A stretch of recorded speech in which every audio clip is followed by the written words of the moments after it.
Sign from above, it says don't panic. That you're not alone, you're on one planet. What's going on, everybody? How are you doing, MATIC Man, Dave? What's going on today?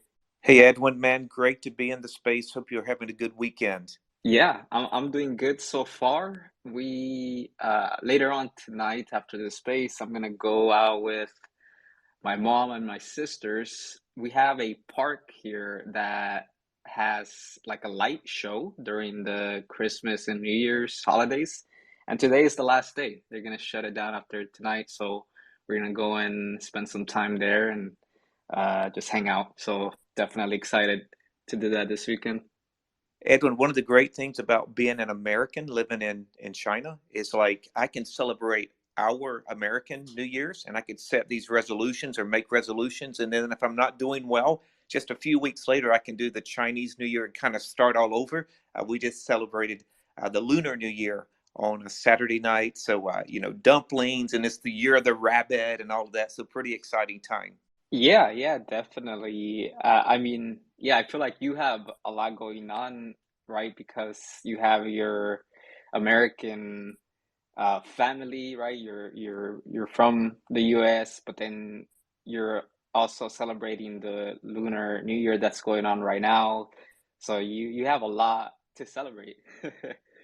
Yes, a cool time. China's an amazing place. I'm going to miss it. We'll be moving back to the States in about 12 days. So a lot of mixed emotions. Yeah, man. But I know you've got a lot of plans already for when you get back to the States. So I'm definitely excited to see how those plans play out. I am in California, but working remotely, I don't really have a permanent home, so I'm able to move around. I'm a nomad, so I can, drive, take long trips, and just work from my computer. So I think I'm gonna come down and hang out with you once you're in the States.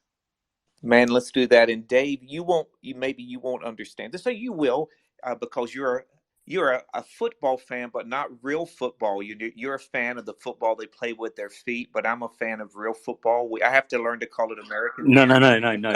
You're a fan. You're a fan of weird egg ball. I'm a fan of football. Yeah, I'm joking, man. But I'm excited. I'm going to get home right in time for the Super Bowl. So I'm super excited. Man, I didn't really have any affection for soccer or football till I got to Asia. I've actually, like, the World Cup was epic, man. I've really enjoyed watching that. So I've really become a fan of football as well, in addition to American football. I'll be fair. I used to be a huge fan of like soccer, as you would all call it, on the TV, but I can't stand it anymore. Live, it's incredible, like the atmosphere, and even from small games in the UK, like, because of the passion and the chants. I mean, they're funny. Like we have funny crowds. They make up funny songs. Ask the Packers, they know.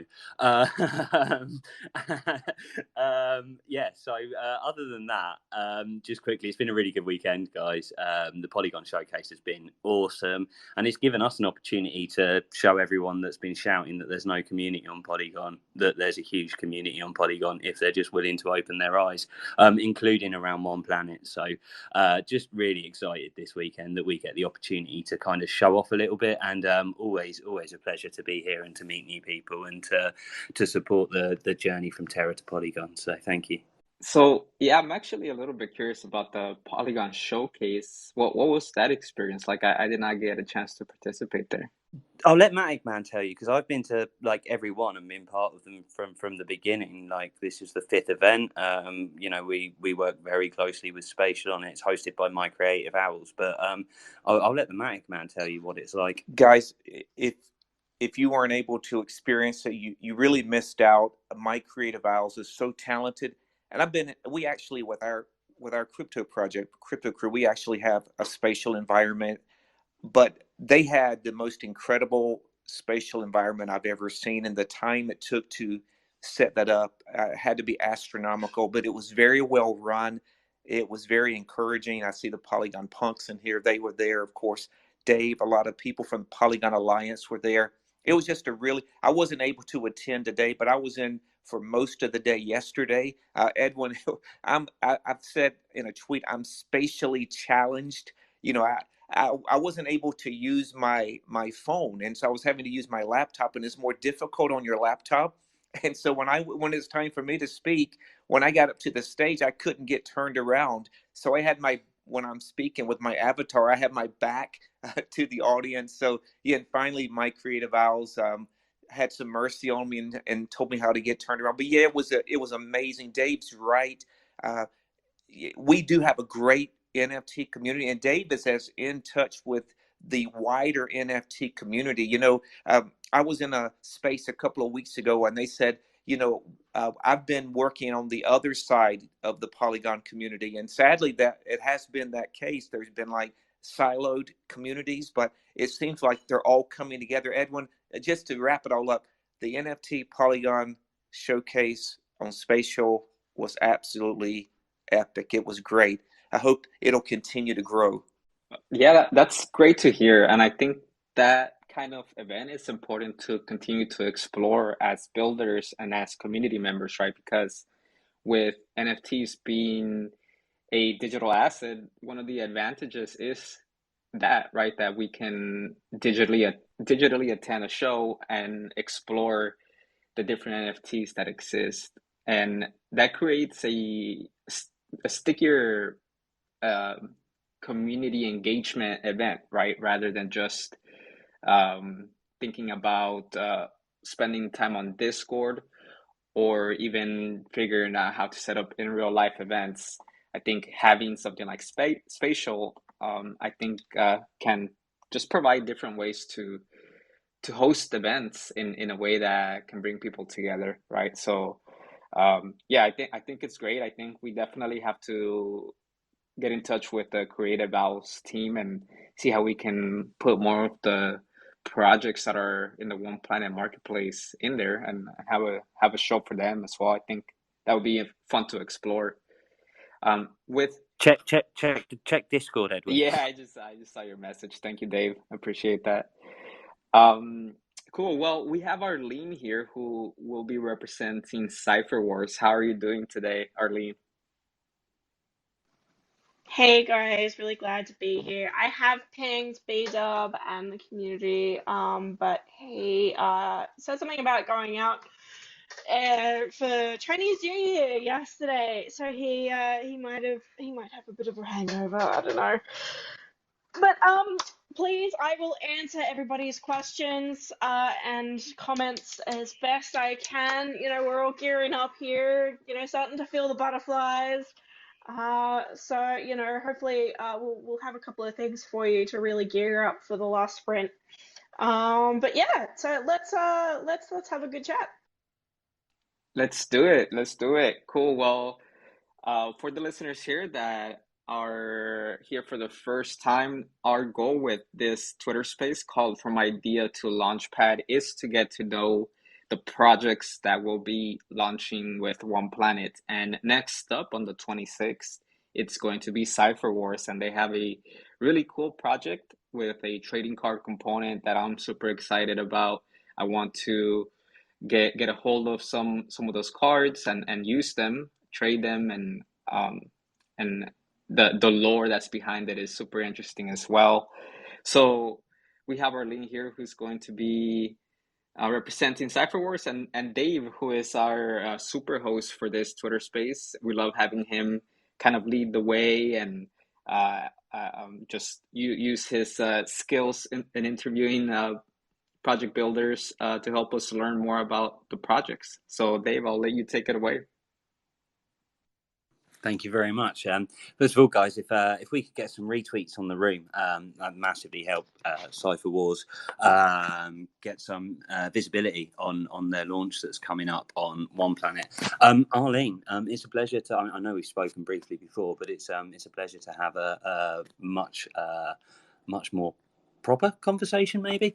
The way I like to start these, I really like to give people an opportunity to get to know you and the why, maybe the why behind Sifer Wars, if you're capable of explaining that as well, but certainly yourself as a builder individually, kind of what got you into crypto, why are you so passionate about it, and that kind of stuff. Sure, sure. So I'll give you the why for B-Dub and the project first, because I don't want to talk about myself too much. So B-Dub has been a passionate card collector for most of his life. He's super into like sporting collectible basketball cards and stuff, physical ones, OG ones. But he also really likes science fiction, which is a passion that we both share. I'm a little younger than him, so I've read slightly different novels, but we both super, super love science fiction. And so I think around about just before the Hellcats launched, he had the idea for Sifer Wars and attempted to launch it on the Terra blockchain before the crash. He found himself a really great artist who was super talented. The way that the artist thinks, he's a little bit of a rogue, he's a little bit of a party animal. So, and that's really reflected in his art, in the very, very unique artistic style he's got. So yeah, I think I was an OG Terra lunatic as well. So I think Sifer Wars would have really done super well before the crash, if the crash hadn't happened. But hey, here we are a year later. If Sifer Wars had launched on Terra, B-Dub wouldn't have headhunted me back in August now. So maybe it turned out to be a good thing for me, because he was the one who came to me and was like, look, I know who you are. You're Rex Tammy, the legendary NFT clan lead from Rex Gang / Rex Wolf. And so, I sort of want some of your clout on the team, and would love to have you part of it. And I thought that it was the most innovative project that I had seen, certainly since I joined Terra. We got into crypto. So, we started to look into investing, but stocks are boring. Crypto is fun. What can you do? Hey, mate, that's my degen. Stocks are too boring. That's as degen as I go. Does that answer your question, Dave? I think so. I think it gives us a bit of an insight into the why behind the project, and obviously, D-Dubs at the moment isn't here, but gives us some knowledge for him as well. But more importantly, I think we really got to see your passion. And when you ask questions like this, you get to draw out some of the emotion behind that as well, behind the answer. And like for me, I could just hear how excited you were when you started talking about crypto. And I think that's what's really important for people who are trying to find out about projects, is to find out what the people running the projects are passionate about. So no, I think that was perfect. Thank you very much. I think that's the next thing is that you kind of explained the project. So the reason behind the project was trading cards and science fiction / fantasy. Do you want to explain a little bit about how that idea built up, and what it kind of means for the project, and maybe how people can kind of get involved right now? Right, I'll answer your last question first. People who want to get involved. I am seeing a few unfamiliar faces in the audience, which is fantastic. So if you want to get involved, jump on our Discord. I would be speaking under the Sifer Wars account right now, but if B-Dub pops in last minute, he'll want to log in on that. So jump on. I think it's in my bio. Sifer Wars Discord. Link is in my bio. We have Rumbles twice a day and Poker twice a day for whitelist. And if you already have whitelist, then you can also win bonus extra NFTs, which is great. There is also an upgrade sort of mechanic going on right now. So for the OGs that have been around since Terra days, or have won dozens of poker games and have won like a good a good dozen cards from winnings. You can upgrade, say, I forget the numbers, don't quote me on this, 5 cards for a rarer card, say, for example, when we actually go to mint. So, and also we're honoring any OG lunatic from last year. We're also honoring old whitelists as well. So jump in the Discord. We're happy to have you. In terms of the inspiration of the project and where it came from, all of the cards in the first collection, it's an original story. It is written by an actual author, and I keep on bugging B-Dub for an hour with this author's time because I want to pick his brains. So the story is original, and if you read all the cards, 25 cards in the set, then it creates a story about a digital virus in a dystopic world where we've got an AI afterlife and all that jazz. But all of the cards are basically love letters to all of the science fiction novels that B-Dub really loves. And these, like I mentioned, I'm younger, so I've read slightly younger books, but sort of these are the grungy, OG sort of science fiction novels from 20 to 30 years ago, I want to say. There's a little bit of the more up-to-date stuff. There's references to the Matrix there's references to Alice in Wonderland as well. There's references to The Handmaid's Tale. There's an Elon Musk in there, and then the rest of them are like Dune, Asimov, Kurt von Vonnegut. I can never pronounce his last name. But they are the OG sort of science fiction writers that really laid the groundwork for a lot of modern day science fiction. And so I love it. I've been exposed to science fiction novels that I never thought I'd read. And it's really, really brilliant literature. And it's the lore is just so well thought out, so that's one of the reasons why I froth over this collection.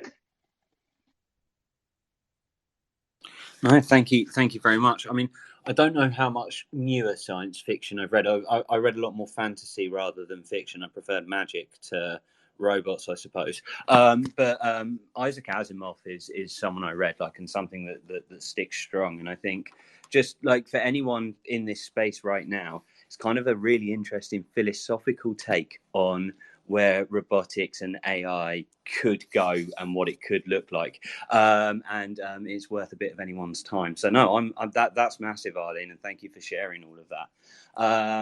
What? Who's your favourite author? Whilst we're here, let's do it. Oh my God, how long have you got?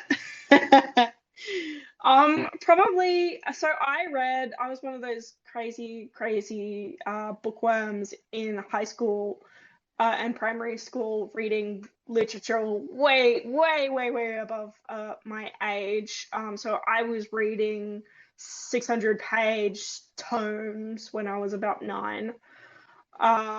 So I probably Christopher Paolini, favorite author. I read Aragon when I was 9. And that's a really special place in my heart. It's still sitting in my shelf. Follow Christopher Paolini on Twitter, and he actually branched out from Dragon Riders and Magic to a very similar vibe actually to this project in terms of the science fiction with the robots and the sentient ships, which is very Dune inspired. So I feel like he grew with me. All of high school was all dragons and magic, and then he expanded and got better and started to write really excellent science fiction. So fantastic guy, underrated, very underrated. I think my favorite author is Brandon Sanderson, and that's changed over time. But again, kind of from both sides, from his dystopian kind of superhero books to the way he looks at magic completely differently, to even how he finished The Wheel of Time. Enough about our writers. I'm going to flip to Tony and Edwin quickly and ask them. They're not expecting this, by the way. Do you have a favorite author, the MATIC Man?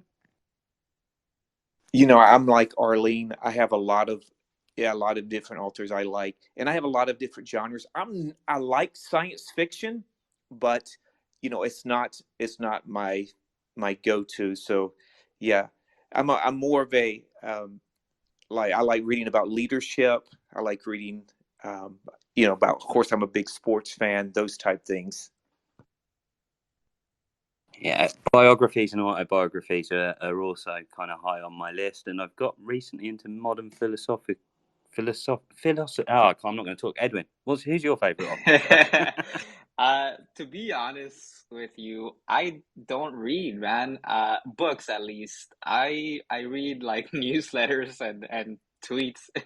But I love science fiction movies. I love Star Wars. That's one of my favorite shows. Or I mean the shows that I have on Disney right now, but the movies as well. I like just the old Western movies, like the spaghetti westerns where there's comedy attached to it. It's hilarious to watch. So that's where like the Mandalorian comes in. I love their take on the spaghetti western style, but in a sci-fi perspective. But yeah, in high school I hated to read so much. Yeah, I would always try to find the cliff notes for the books, and get my way by. But but yeah, one thing that I wanted to share for our community here, Department 77 is having a cool event for their free to play minigame called Shadow Fleet. They are partnering, they're doing a collab with Sifer Wars. So if you like sci-fi, this is a really cool thing to explore. So you can win a Sifer Wars limited edition card. It's untradeable, but I think it'll be cool to explore the mini game that the Department 77 has released. Again, it's free to play, and while you're kind of diving deeper into Sifer Wars and the whole lore and all of that. So, anyways, just wanted to point that out for anybody here that likes card games and sci-fi and all that.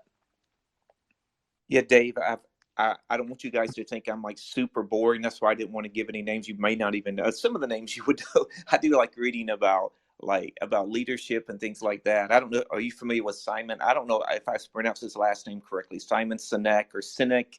He has that idea start with why, and I really like reading, and I'm actually listening to him on YouTube a lot as well.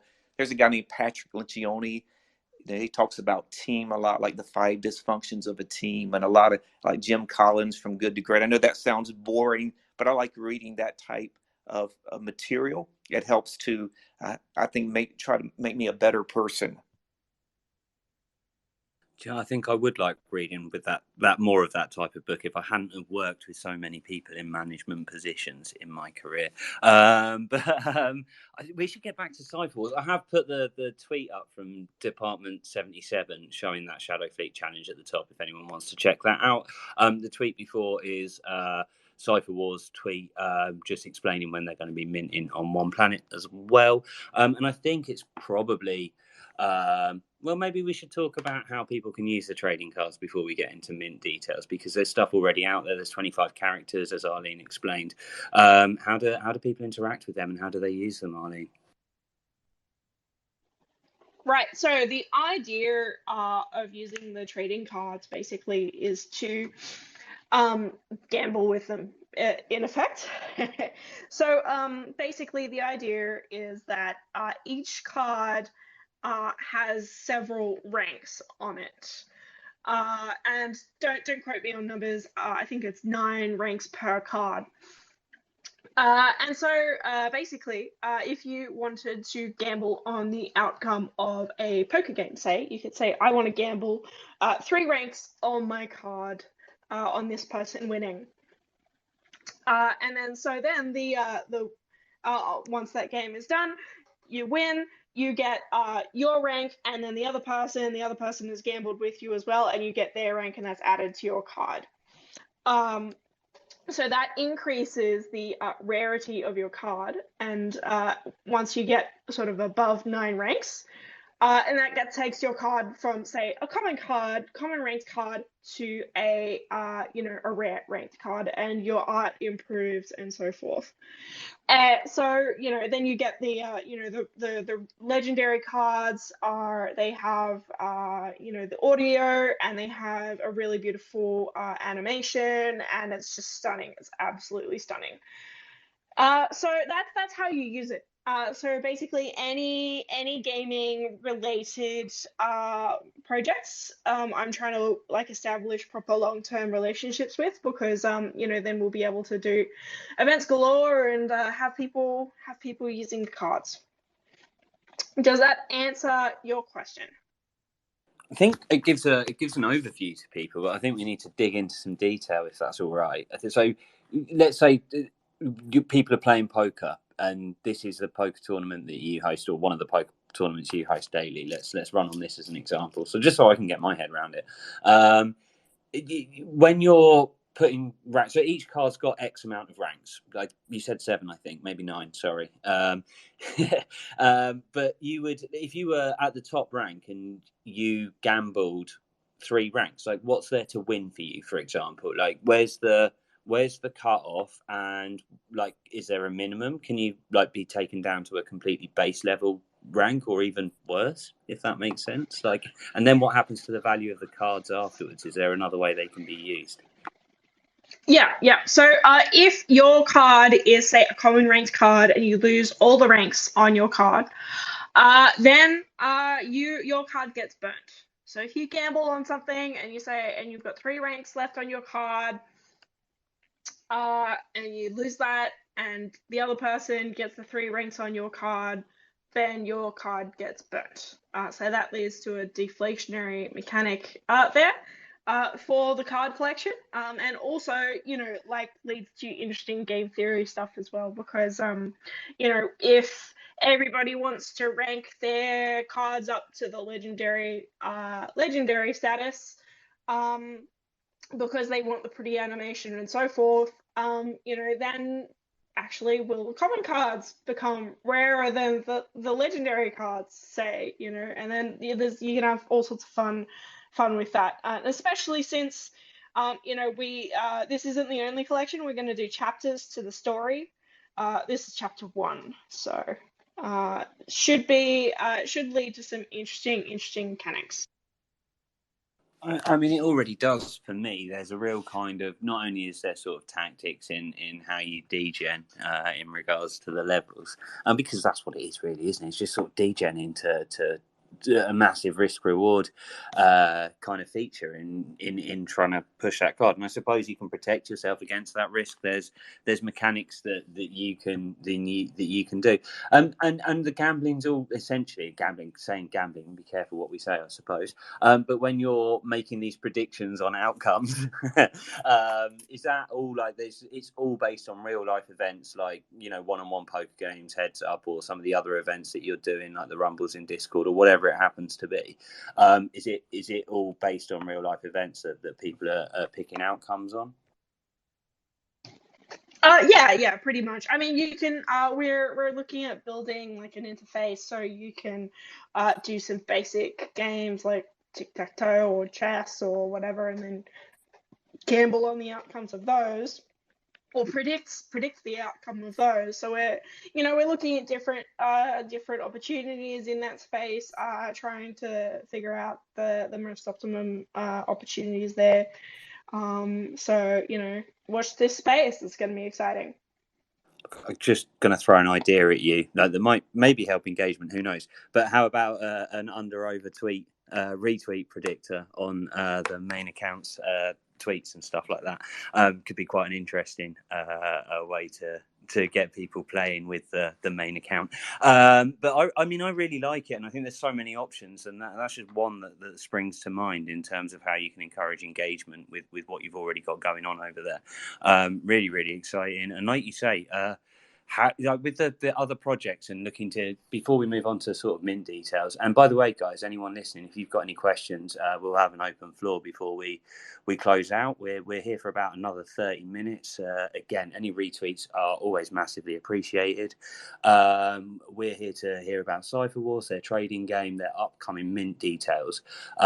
We've heard a little bit about the idea behind the project, and some of the different ways to use the trading cards. So I was going to ask a question. I've kind of lost track of it. So I'm gonna go over to Tony whilst I try and remember and see if there's anything he wants to add in. The MATIC Man. Sure. Thanks, Dave. Arlene, I had talked with B-Dub about this some. We're both big sports fans and big card collectors. And I mentioned in the space earlier this week that I worked in a sports card shop for several years when I was in college. And are you going to talk to the community before the mint about the potential of not opening the packs? I know in the sports card world, an unopened pack, as time goes by, really accumulates value because of that unknown. It could have like mythics or rares, or it could just be 3 or 5 commons. So are you going to talk to the community about the potential of just holding the pack and not opening it? Yeah, I mean, that's absolutely, another game theory mechanic going on there. And I think it probably depends on like the ratio of like true quote unquote card collectors versus new people who are less familiar with card collection type mechanics. So it's certainly something to be talked about. That's a good point. Good idea. Thank you. Yeah, there's definitely value in an unopened packs. I mean, football stickers was my jam when I was a kid, like proper football with the round thing that you kick with your foot, the ball that you use a foot for, not the egg that you throw with your hand. Anyway, Edwin, is there anything that you want to add? Yeah. So, Arlene, I wanted to see if you can share a little bit of the details in regard to the multi-dimensional component and having different backings. Yeah, absolutely. So the idea here is that since we're in a digital world, trading cards overcome a lot of the limitations of physical trading cards. And that includes ease of sale, ease of accessibility, but also not being limited to 2 dimensions. So actually, our cards aren't just one thing like a PFP. We have a character front, a character description, which is text, a little story snippet, and the card back, which shows the rarity and the ranking and stuff. And the graphic is really, really, really, really wild on the rarity ranking card back. The artist has really gone all out there to make it look beautiful. So in other words, they're cards, but they're not. They're multi-dimensional cards, which is really, really cool. And also, I believe it's a first for the space. I may be wrong, but yeah, I believe it's certainly a first for sort of recent NFT history anyway. And what was the sort of inspiration behind adding all of that into it? Like, was that like something the team worked on for a long period of time, or was it like community focused, or how did that come about? So actually, if you want to bring up Jay Quinn, he supported B-Dub during the early days. He may have some thoughts on sort of the OG stuff before I came in, but I think it's probably because there is just so much to this project. Like, you've got to cram it all in, and also you want the art to be beautiful, and you want to disseminate the lore in an easily accessible way. And I suppose the author had plenty of material. He probably came up with tons and tons of material. So just to distill it down to these brief, let me just grab one of our sneak peeks, because these are pretty succinct chunks of story in our cards, but they build a picture so well So I don't know. I'll just grab one because I don't think enough people read the cards that are on our Discord channel. And if you haven't yet, please go into our Discord channel. Under sneak peeks, we have the channels, the cards marked by the channel name, number, card number, and name. So for example, Hetoni, I'm probably pronouncing that wrong. So our figure inspired by Keanu Reeves, his character description is very, very brief, but it's very, very beautiful. Hetoni lived two lives simultaneously with neither consciousness aware of the other's existence. In one form, Hetoni spent his days doing tech support for a faceless corporation and his nights as a hacker with a solid reputation. In his other form, Hetoni's body was non-existent, while his mind was a digital code dispersed across the afterlife cloud. The former, content in mediocrity and unbeknownst to himself, held the power inside him to break the laws of physics that kept mere men in check. So, there's a lot there. You need the multi-dimensional card backs here. It's very necessary. It does sound necessary, so thank you for explaining that in a little bit more detail. And Jay Quinn, if you're free and you want to come up, hit the request and we'll let you come up and explain that, but no pressure. That kind of brings us to the last and arguably most important thing, the mint details and what's going to happen, what that means for people, and what they're going to be able to do once they've minted, Arlene. Is that something that you're going to be able to talk us through right now? Yeah. So mint, 26th of Jan. Mint price has not been officially announced yet. B-Dub likes to keep his cards close to his chest. Pun intended. So once, and we'll also be distributing prizes as well as an airdrop. So poker winners, etc. Will also be distributed as well. And then we are looking at developing stuff, and so I think B-Dub has stuff ticking away in the background. He just like I said, keeps his cards close to his chest, so he will be able to speak in more detail on that. Awesome. Edwin, do you want to add anything more about the mint, which is coming on is it the 28th? Is that the right date? It's going to be on the 26th. But yeah, if anybody here has any questions, I saw Dimitri from Bounty Block down here. It's the first time that I see your project. If you want to come up and share what you're doing there, I think that will be helpful for our listeners here. But I guess on our end, what's been cool is to support B-Dub's vision, right? Because he is trying to innovate in the space and is trying to create something new, right? The multi-dimensional component, the different backings, the ranking of being able to change the metadata to upgrade your NFT to a certain level. And then if you lose battles and it gets downgraded to the point where it's deflationary and the NFT gets burned, you're going to have packs of 3 cards, packs of 5 cards. You're going to be able to reveal it and go through that experience of opening a pack and seeing which cards you get. So for us on the OnePlanet side, that's the fun part, right? Like ultimately we want to provide a fun and smooth experience to the community. And so that's where we're excited. That's our goal here, to support creators and their vision. So I can't wait to see how everything looks, and the UI, the UX of everything, all of the components that B-Dub has in mind. So we're excited about that. But we got Dimitri up here. How are you doing? Hey man, how are you? Thanks for having me. Quick shout out to the MATIC Man and Sam, Polygon Punks. Some of the first guys I met in this, in the NFT space on Polygon side. For those who don't know me, I've been around Polygon since the start. We were a validator on Polygon since the mainnet launch in 2020. But we're mostly focused on like tech stuff, infrastructure. We do have these kind of Web3 marketing tools. We launched this giveaway platform recently, and it's pretty cool because you can go on and create these kind of social tasks mixed with like Web3 tasks.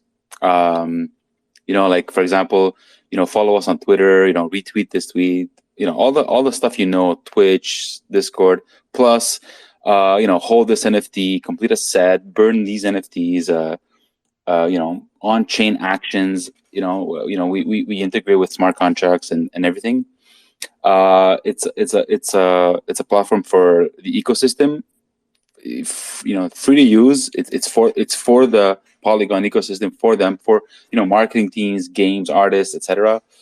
We just did a collab with Polygon Punks and Billionaire Zombie Club. As we're testing the platform, we're giving out like 5 NFTs that are like quite costly and valuable, and it's a nice way to get some exposure, because in return we get people testing the site and giving us feedback. So yeah, and I want to say something really quickly. OnePlanet, about an hour ago, I just bought my first Hellcat on your platform on OnePlanet. It's my first time, and I gotta say the UX, it was pretty smooth. It was like click click click. I loved it. I just wanted to say that. That's it. Awesome, Dimitri. Thank you so much for sharing about your tool there, and then also for trying out OnePlanet. We want to bring OGs like yourself to experience what we created here on Polygon as well, and get your feedback. You guys have been here for a while building, so we're still fairly new, right? We started in September. That's when our marketplace went live. So we still have a lot of people to meet. Last week I was in a space with Abigochi and I forgot the name. I know there's Jefe, there's Jesse, and there's one more. But one of them said the same thing. He finally got to try out our platform and really liked this. So yeah, thank you, man. Appreciate that. And the way that I would explain what you're building, at least from what I've seen so far, it's kind of like a Web3 Gleam platform. I don't know if that You makes sense. got it. Okay, cool. You got it. It's literally, we try to keep the user experience similar to Gleam, because for those who know Gleam, especially in like the Web2 world, you don't want to change the user experience too much. You want end users to feel familiar and comfortable with performing these tasks, right? You don't want to make a whole new, because one day Nike launches a Gleam competition. Big brands are doing it right now, right, in the Web2 world. But let's say you want to do something with Web3 where you're involving assets, digital collectibles, right? You don't want to change the user experience too much. End users don't want to learn new things. People are lazy. They just want to. People are impatient, right? So you want to make it so simple, so click, click, click, right? I know what to do here. By looking at it, I'm familiar. I know what to do. So we kept it that way. So you got it. It's like a Web3 version of Gleam. The reason why we say Web3, because you have the social tasks like we have on Gleam Web. We have everything Gleam has, plus blockchain tasks like on-chain activity, or NFT stuff like completing a set, or I hold 3 blue youths, whatever, for example, right? So so it allows these kind of projects or marketing teams to come up with like these kind of creative gamification or ways to engage the community. So yeah, but you got it, man. That's exactly what it is. That's super exciting. Sorry, Edwin. I'll just jumped in. I know some projects that are working on how to use the data in off blockchain to offer analytics on the blockchain for people. So patterns behind wallets and things like that potentially. So there's some real interesting integrations that different protocols could be used together. And thank you for I'm glad I got to hear the actual use case of what you're doing. I've seen that you've been very interactive as well, and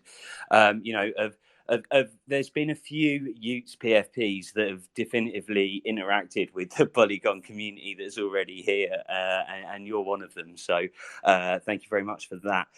Sorry, Edwin, I didn't mean to jump in.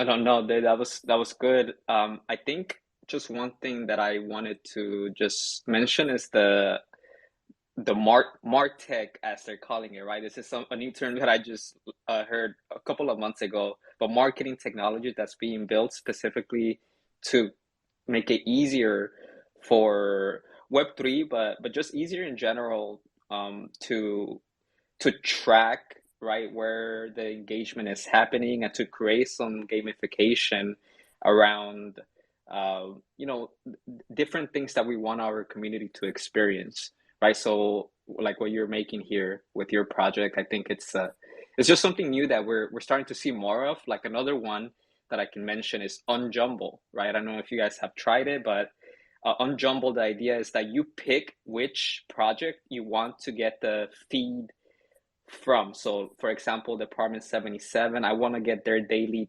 tweets.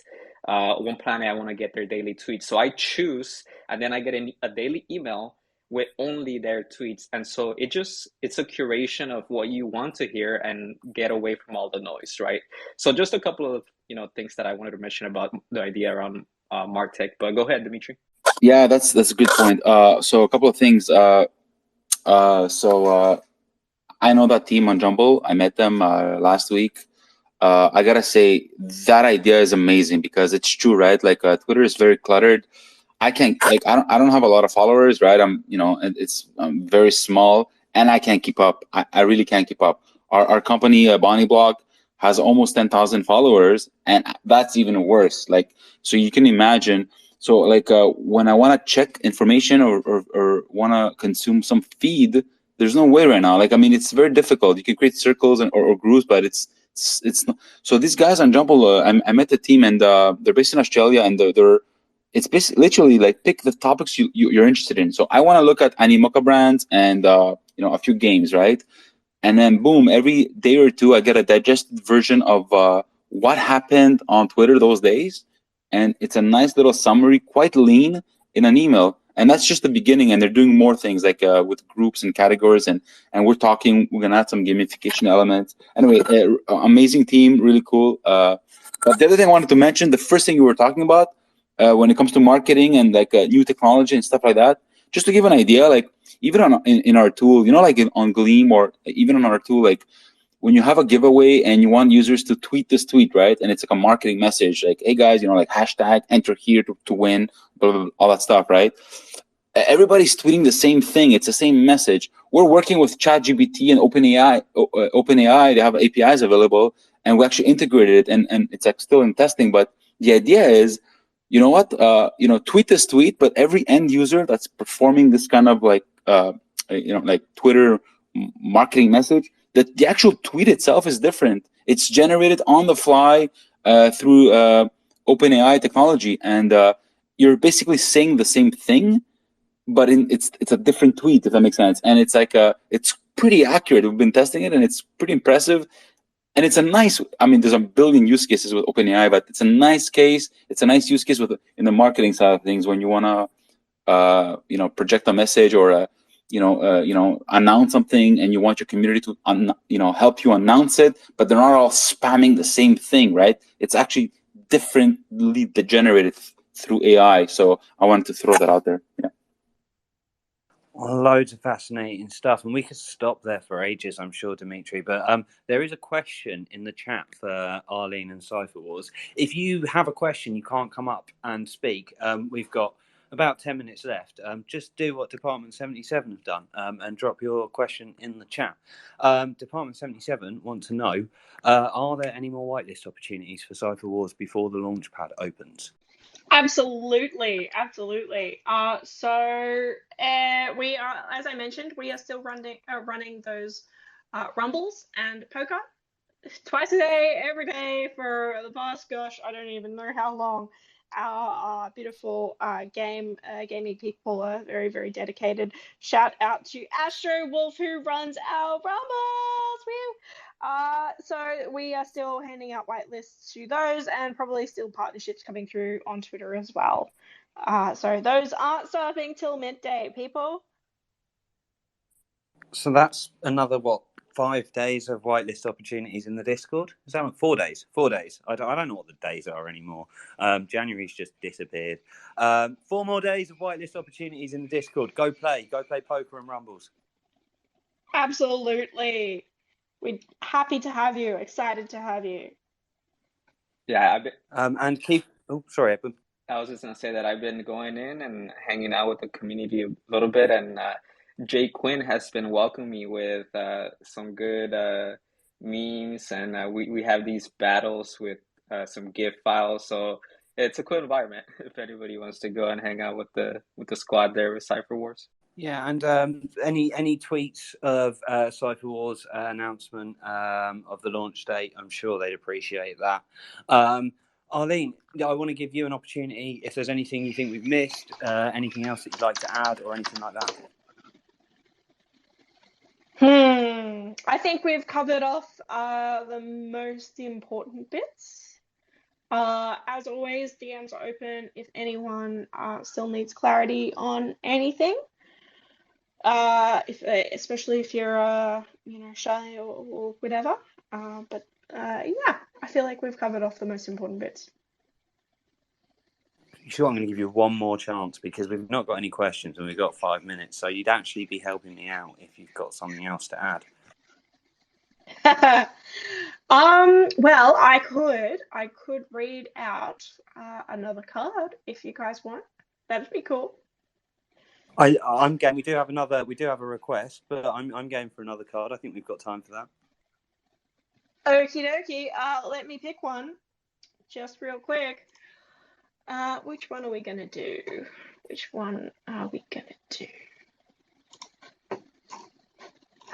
Maybe something that people don't usually. Here we go. Okay, so one of the coolest parts about the story is that in order to achieve intergalactic travel and expand across the universe, albeit human civilization is still dystopic and a little dysfunctional, but we discover in this story intergalactic travel, but it is via a drug called Soma, which is a hark back to a Brave New World, I believe. The character that we discover this through is a character called Zoe, and she is based on Alice in Wonderland because, of course, she is. I'm going to read out the character description for Zoe. Zoe had a past, the memory of which seemed to quickly fade when she quit her normal life to party full time. Surrounded always by a nanoglitter aura, she danced all night and consumed Soma regularly. Sometimes she lost herself in the thumping bass of a crowded dance floor.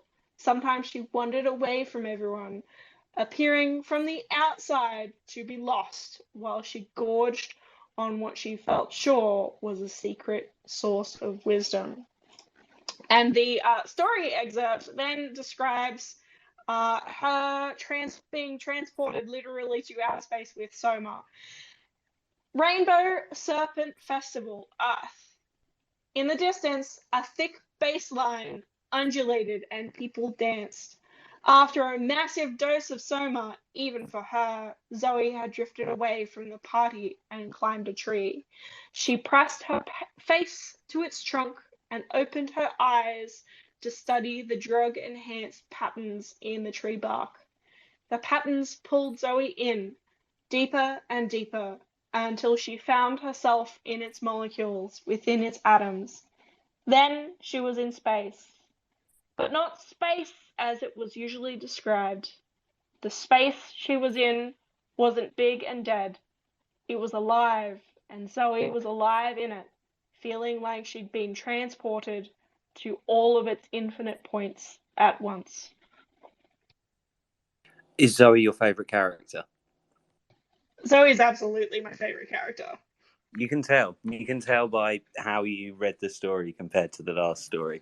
And this is why it's so important to dig into founders' likes and understand their why, because you really get to capture the emotion behind it. And you could, like, anyone listening and paying attention to Arlene talking, reading that story, could hear that you were incredibly passionate and bought into the character. So also, just very quickly, I don't know if anyone's done any mind-altering substances in this room, but there's a reason Zoe's, seems a bit like Alice, right?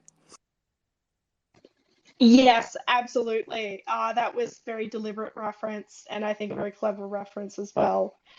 But just a disclaimer.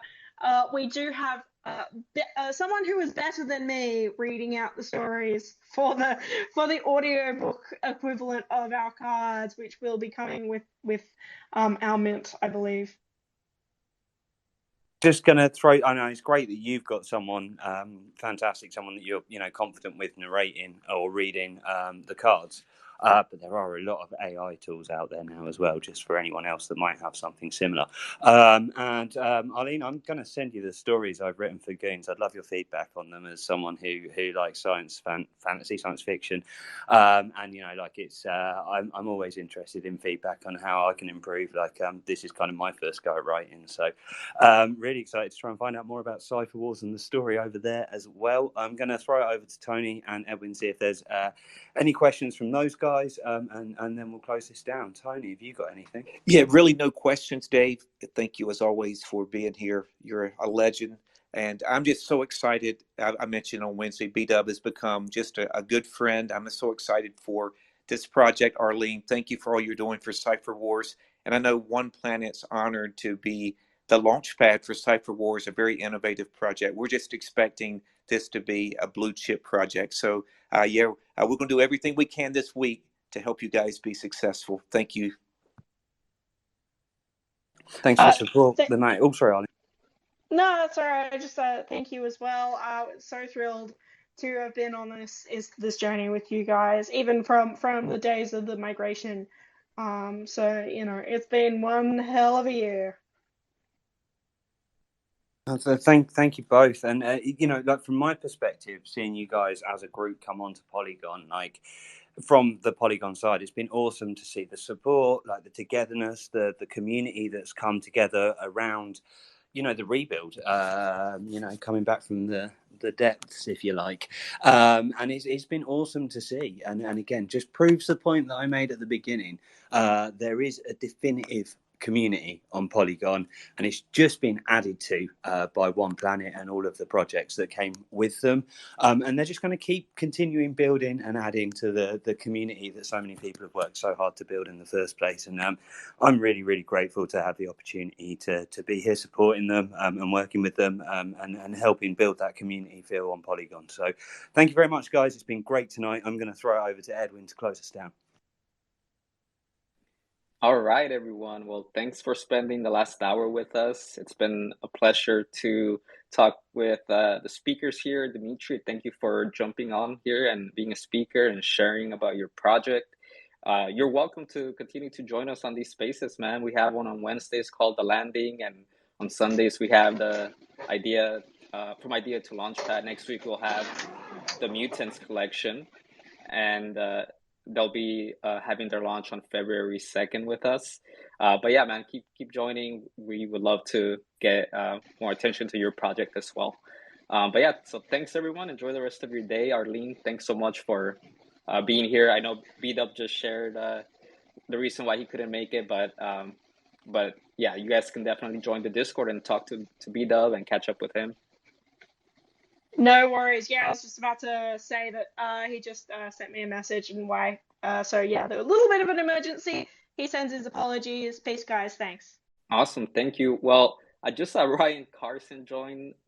Really appreciate you checking us out, Ryan. I love hearing your Daily Dose show. Whenever you have any questions about OnePlanet, please join our spaces or send us a DM. We would love to chat with you. You got a really cool project coming up as well. But with that, guys, enjoy the rest of your day. Go out and enjoy time with your families as well. Take care, everyone. From above, it says don't panic. That you're not alone, you're on one.